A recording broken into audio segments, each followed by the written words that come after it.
comments. The member from Thunder Bay-Atikokan. Speaker, thank you very much. I'm pleased to respond to the member from Beaches, East York, who I guess has brought forward his comments as being those that are reflective of his constituents. So in some way, I suppose I'm responding not directly to his comments, but to those of his constituents.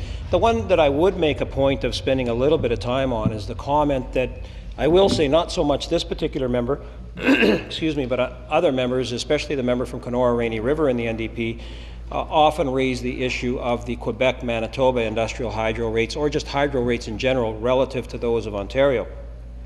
And usually when they're discussed by the member from Kenora-Rainy River, they're discussed in the context of the forest industry and somehow trying to link the problems with the forest industry to this particular piece. It's a bit, I would say, disingenuous of an argument to make. It's very much an apples and oranges comparison when you compare what goes on in those provinces in Ontario. Yes, Quebec and Manitoba's rates are lower. They always have been.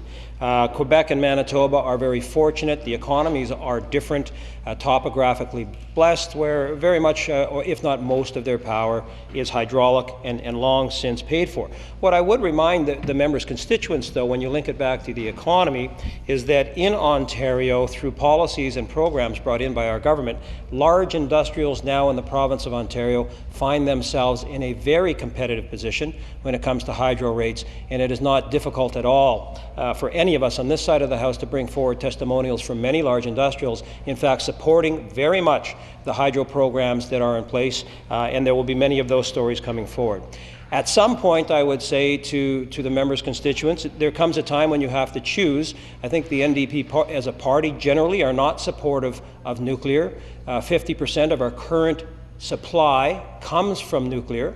And if you're not supportive of that, then I think you're going to have to explain to the people in the province of Ontario how you are going to replace 50% of the energy requirements that you have.